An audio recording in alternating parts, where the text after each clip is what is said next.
Welcome to our channel. Today we how to restore data in AWS Backup Vault after policy changes, detailed guide step by step clearly. To restore data in AWS Backup Vault after policy changes, start by logging into your AWS. Navigate to the AWS Backup service from the Console Services menu. In the AWS Backup dashboard, select the Backup Vaults option. Locate the Backup Vault from which you want to restore data. Click on the name of the vault to access its contents. Once inside the vault, review the list of available recovery points. Select the recovery point you wish to restore. Click on the Restore button. Choose the restore options based on your needs.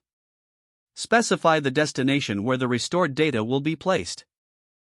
Review the settings to ensure everything is correctly configured. Initiate the restore process by clicking Restore. Monitor the restoration progress in the Backups section. Once the restoration is complete, verify that the data is restored as expected. If necessary, check for adjustments in your backup policies that might affect future restorations. Document any changes made during this process for future reference. If the page does not load, refresh the browser or try again in a private or incognito window. Make sure you are using the correct email address, then retype it carefully to avoid small typos.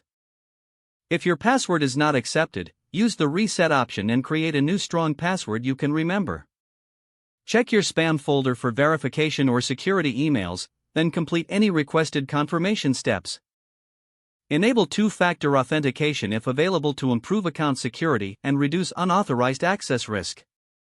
After signing in, review your profile details so your contact information and settings are accurate and current. If you see an error message, note it down and try again after restarting your device and internet connection. Log out when you finish, especially on shared devices, to keep your account and payment information secure.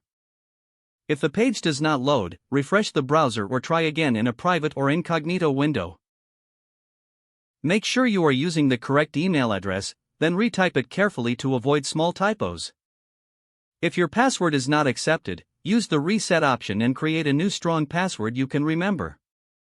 Check your spam folder for verification or security emails, then complete any requested confirmation steps. Enable two-factor authentication if available to improve account security and reduce unauthorized access risk.